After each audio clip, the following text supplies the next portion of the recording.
All right, Maren Morris and 80s Mercedes is on KFIN. It is 7:44. We are live at Krispy Kreme, 2821 East Highland Drive in Jonesboro. And as we all heard and started to hear the rumors of on Sunday, and we followed the rumors, even addressed the rumors on the air yesterday, the big topic was, is Arkansas State University about to lose our head football coach?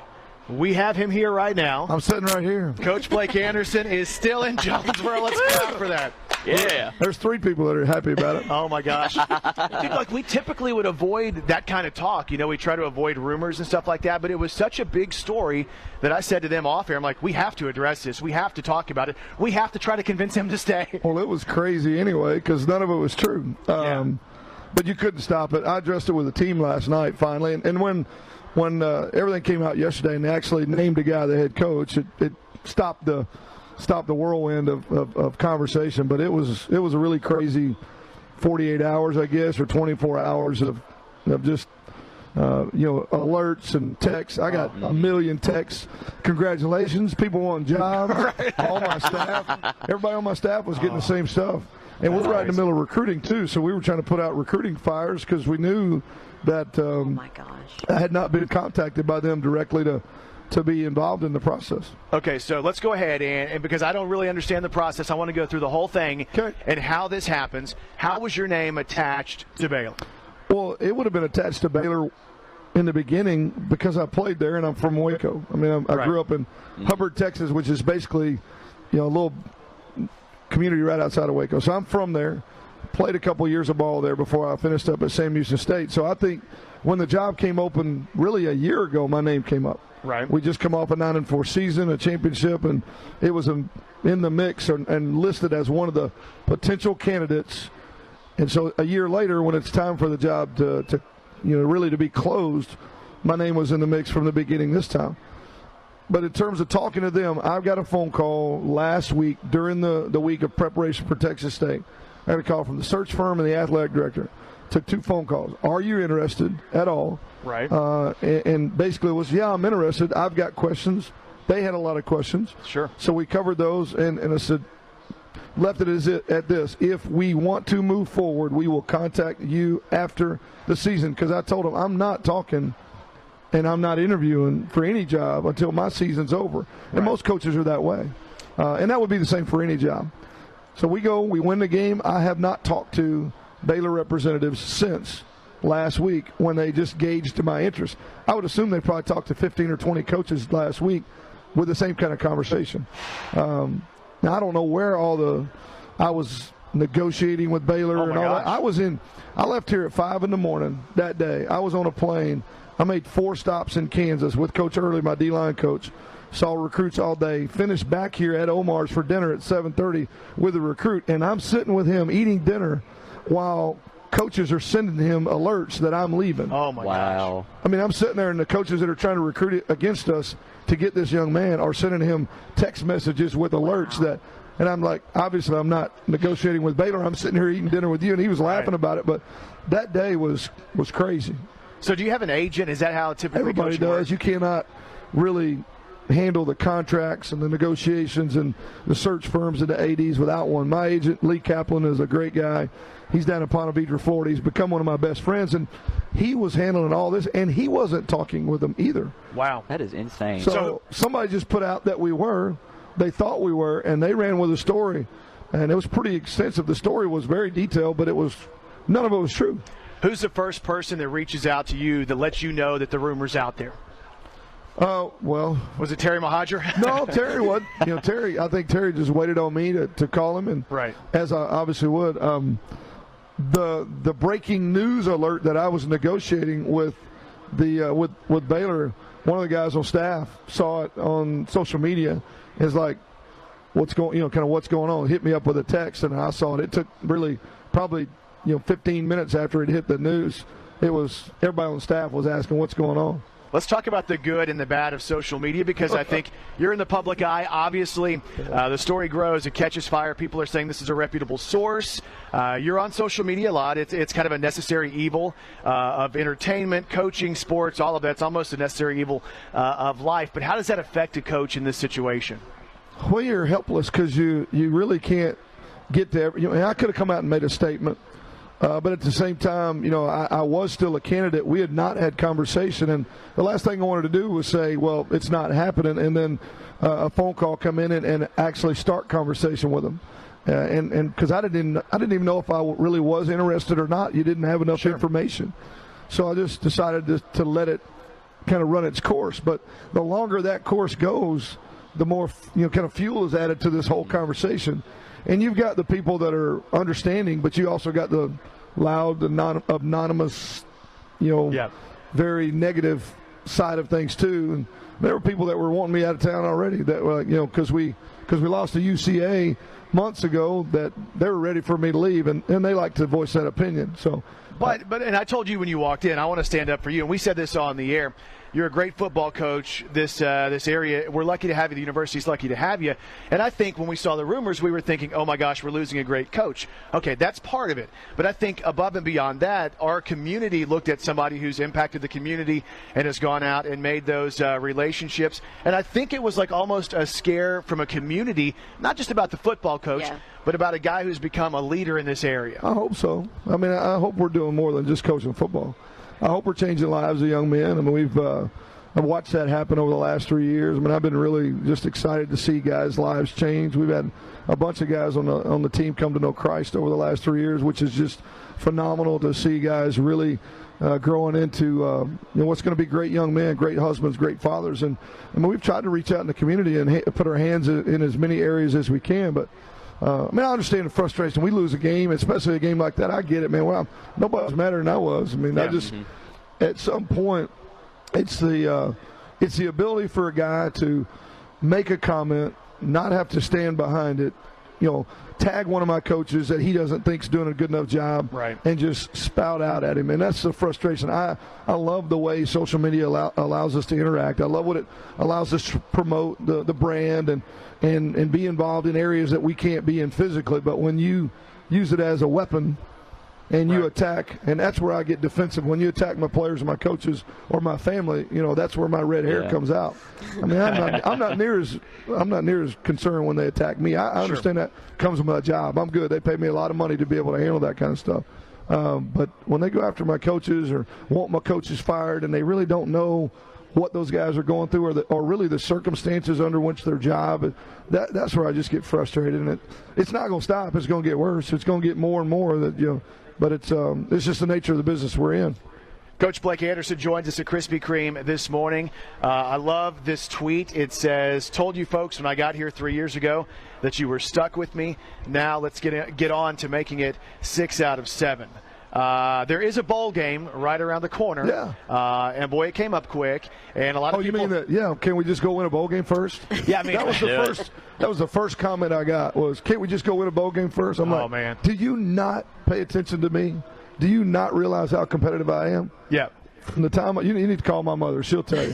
From the time I was born, there has not been a game I've ever played, from checkers to dominoes to basketball to football. It don't matter. We could make up a game right here, as dumb as it would be, and I would want to find a way to win. Well, I'd win. So the Cure Bowl, though, Orlando. We weren't thinking that was the one we were going to go to. I think a lot of us had thought maybe Montgomery, maybe it's going to be back to New Orleans. It's Orlando for the team. What are you thinking about this game, this area, and what does it mean for the players? Well, I'm excited about the trip. This may be the only time some of these kids will ever get a chance to go down there. Right. They have not been to Universal Studios, Disney World, the whole thing, and we're going to get a couple days to let them enjoy that. And a lot of them couldn't afford to go or would not have made that trip, and they're excited. I talked to them last night, explained to them kind of the bowl schedule. Man, they were really excited. Going to get to go to an NBA game while they're down there as well. That's awesome. So, I mean, they were really excited. But, I think people need to understand just how hard Terry Mahajer, really fights for our program and wants to make sure that we end up in a place at a time that's going to be great for the kids and the fan base. And we could have ended up in any one of our bowls at any point. It just was crazy how it worked out. And I kind of stay out of it. He he likes to tell me on a daily basis, and it almost changed daily. Well, we may be going here, we may be going there, and there were a couple options that were going to be really rough for the fan base, but he did a great job battling and got us, I think, in a place that it's going to be nice weather, a lot to do. Yep.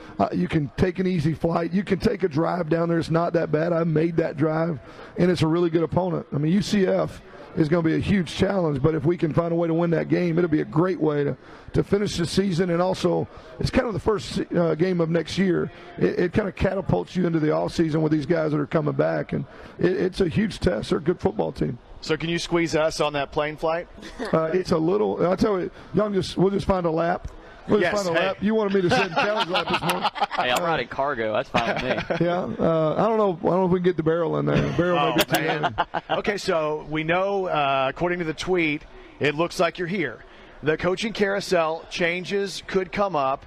What are you thinking about that? Because you could get that call in a month that, hey, Coach Blake Anderson, are you interested? Yeah. I mean, as a family man, when there's money on the line, do you take those calls, or what are you thinking about that? Well, number one, I'm not motivated by money. I make a tremendous amount of money already. I make more than I'm probably worth. We're blessed. God is taking good care of us. I want to be where God wants me to be. I want to be in a place where He wants to use us. I want to make sure I can pay my staff. Sure. And Terry's done a great job of. I've been able to give raises to these guys and pay them competitively.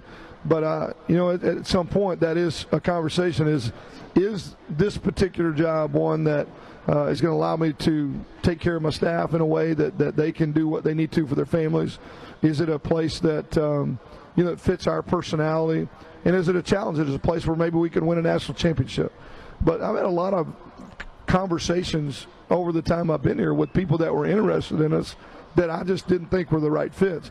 Baylor was unique because of where it is and my background there, and it literally would be home. My dad's not well. It'd be right there. I'd get a chance to spend some time with him, before it's too late. Sure. And so I don't know what's going to happen in the future. There is going to come a point in time probably where one of two things will happen. Either somebody's going to call and offer us a job that I feel like is the right job. My wife and I will pray about it, and we feel like it's time to move on. And what I want to do is make sure that when that day comes, we have left this program in better shape than we found it and in great shape for the future.